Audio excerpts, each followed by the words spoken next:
Hey everybody, I'm here with Josh Hollander. He's president and CEO of Horton International, which is an executive headhunting and recruitment firm, as well as the founder of Innovation Underwriters. Did I get that right? Founding board member. Founding board member of Innovation Underwriters, which we'll talk about during this episode. The purpose of this episode in the Maker Zone today is to talk about career pivoting and what that means. So this is not a millennial topic. This could be an anybody topic. This is actually from typically the 40 to 60 year olds. It's something that we've been chatting about because Josh talks with a lot of people from inside corporations who are making a change in their career. So what do you mean when you talk about a professional pivot? Sure. How would you define it? So professional pivot is really an opportunity to leverage the fact that in your particular field of expertise, you've developed tremendous domain knowledge, had some achievement, but because of changes in your industry or changes in your organization, you feel there's an opportunity to leverage that domain expertise in a new direction. So what drives somebody towards this? I mean, people don't just usually wake up one day and say, I need a professional pivot, right? What are some of the underlying factors that gets you to there? Sure. Again, I think it is, we're in a time of tremendous change. Many industries are going through rapid transformation. Prior to getting into search, I spent my entire career in financial services and fintech. And so, there's a cycle of change there where organizations began leveraging technology in new ways. There were interlopers bringing technology to try and attack existing organizations. There are enablers bringing technology to help those organizations transform their business in new ways. But you need people for that. And part of that, as I mentioned, is domain expertise. Currently, we're doing a lot of work in insurtech, and so we're seeing a similar cycle in that industry, but several years behind what's happened in financial services more broadly. So to bring it back to the question of, how does someone get to this spot? I think it's because they see these trends and they may see things their organization is doing. Their organization may be putting on innovation challenges. They may be bringing in some talent from the outside that has a different skill set, or they may see their competitors making some changes and doing some things that potentially change the landscape. And so I think it's sort of being in the ecosystem, observing, and then realizing that maybe they have a potential to make an impact in a different way. So let's talk about a persona, just to pick on someone, right? So Sure. What happens to that sort of 45, 48-year-old actuary in the city of Hartford, New York, Boston, that now sees digital labs springing up, now sees that most of the hires are headed towards data management, data science, machine learning, and you've got all this domain expertise. How should you positively react to that change, and how does that get you to professional pivot? Sure. Well, I think, part of it comes down to sort of why you and what your higher purpose is. And so there's a couple of elements to that. Some people, their primary motivation is to essentially have a roof over their head, have an income, and ensure stability depending on stage of life. People have different expenses, but people in that career stage that you described may be on this side of paying for college, so they've got savings that they're trying to accumulate. But that said, I think within an organization, if you believe that you can add value, I think there are opportunities to explore where your organization is pursuing change and how you can contribute to that. And again, you described an actuary, and so rather than potentially being threatened by data science and how data science could replace you, you could instead think about the fact that some of the data scientists may be great at the math, but they don't have the domain expertise, they don't know insurance, and so working together with a group like that to help tailor what they've developed to the specifics of your organization or even the segment of the industry you work in more broadly could add tremendous value. In a different way, rather than an actuary, let's say, maybe you're someone who works in claims and has a leadership role in claims, or maybe even in the finance department. And so if there is an innovation team, if there is a project going on, you still need people to run the numbers. Even if you're not a data scientist writing code, you need people who can construct a business model and provide those other support functions in order to bring innovation to life, bring new changes into an organization. So if I can summarize just a little bit, it sounds like once you've made that realization, hey, there's a lot going on here, I want to stay here, I want to contribute actually towards the future, then you can realize kind of that you have these other skill sets that can still be a massive, kind of full stack contribution to that, Absolutely. to that future business model, right? Absolutely. What about getting yourself some exposure? So Sure. if you're that person who's in a corporate job, you've got line management, you may manage 20, 50, 200 people, right? How do you get out of that day-to-day management, create yourself some space to become innovative or forward-looking in your own business? Sure. So I think there's potentially internal opportunities depending on how your organization is approaching some of these topics, and then external opportunities. So most industries, there can be local meetups, financial services and insurance and fintech and insurtech. There's a number of accelerators and incubators and other groups that talk about these subjects. And so I think attending those meetings, networking, seeing what types of activities are taking place in the space and where you can potentially get involved.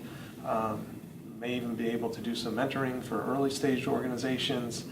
Those are all great external opportunities. And then internally, your management team, if you have a specific idea, certainly there's ways to bubble those ideas up.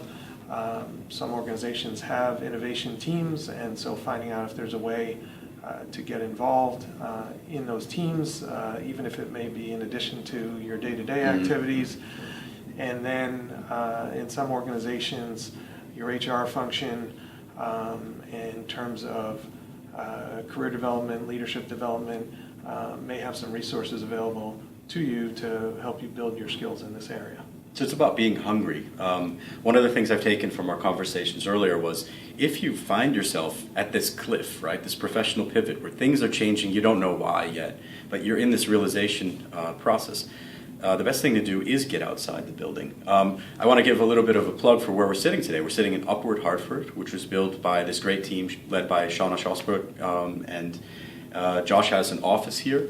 And what's happened here at Upward, what I see is that there's a startup ecosystem. There's also all the corporate partners in the city of Hartford. So Travelers and Aetna and Cigna and all of the big corporations are here. And then you have the ecosystem. So guys like Josh are here with his company, actively helping support and help matchmake the system here. And there's lots of things happening here. So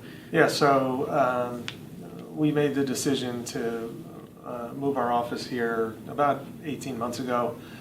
And part of it was driven by the fact that we have been doing an increasing amount of work in InsurTech, and knowing that Startup Bootcamp had the Hartford InsurTech Hub here, and felt like there was a growing ecosystem within Hartford in this area. And since then, the amount of development has been fantastic.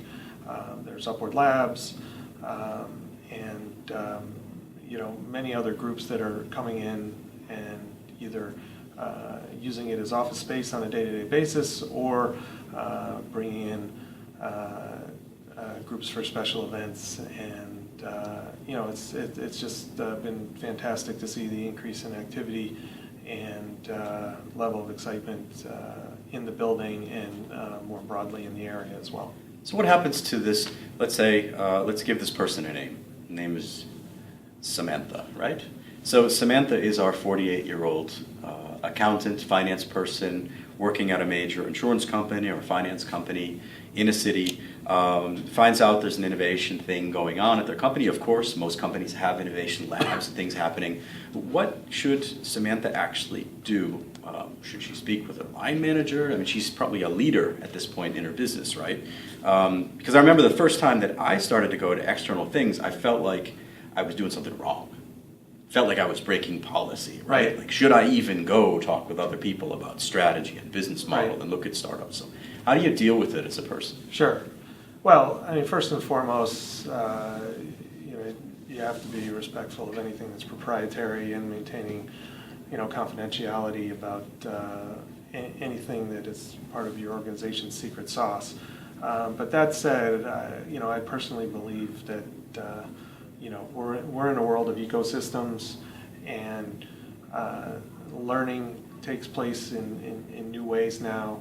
And if you are exposing yourself externally and learning about new areas of the industry, expanding your skill sets, expanding your network, identifying resources that potentially could be valuable to your organization, then I think anyone you're working with, anyone who you're reporting to, would only find that that's a positive that would accrue to the benefit of the organization overall. You hear the term side hustle, right? So maybe it's not a side hustle in terms of generating an income, but it's a career development side hustle where you're seeing if you can mentor, you're attending outside events, maybe it's attending an online seminar, but I think you can do things beyond the bullet points from your day-to-day job on your resume to show that you are building this innovation skill set and have the mindset and the enthusiasm to try to leverage your experience in new ways. I want to bounce one more idea off of you before we wrap up for the day. So again, the topic has been professional pivoting and working in a making context, creating positive change in your organization. What happens for the kind of pent-up energy people? They have this idea, they have this burning idea, they want to be a proprietor, they want to be an entrepreneur, but they don't quite know how. I wouldn't quit your day job right away. So as much as you can, without failing to meet your daily obligations to your employer, I would try to leverage your time outside of the office to build your idea, test your idea. In today's world, there are tremendous resources that enable you to relatively quickly and relatively inexpensively develop a business case and test an idea. Early in my career, I was part of the founding team of a fintech startup. We raised a little over $30 million of capital, but probably 60% or so of that money went to infrastructure that was needed just to enable us to test our business case and see if we can make the tech work to support the business case. Today's world, with Amazon Web Services and the free web development tools and other things that are out there. Just cloud itself, yeah. Yes, I mean, you can bring an idea to market and test it much more easily. There's lots of low-code development solutions that someone who comes at things from the business side can use to, mock something up and test it out. I think, our sort of generation that you're talking about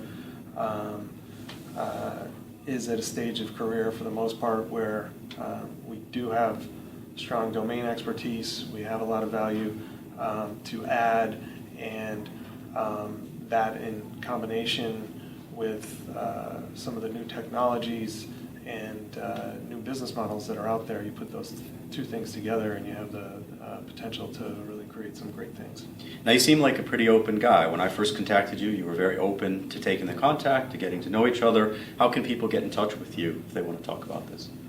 Sure. So the company name is Horton International. The website is hortoninternational.com. And, to get to me directly, I would say the easiest thing is to just look me up on LinkedIn, do a connect if you want to send me a quick message, and we can go from there. Okay, thanks very much to Josh Hollander for helping us out with the concept around professional pivot. Okay, thanks, Dave.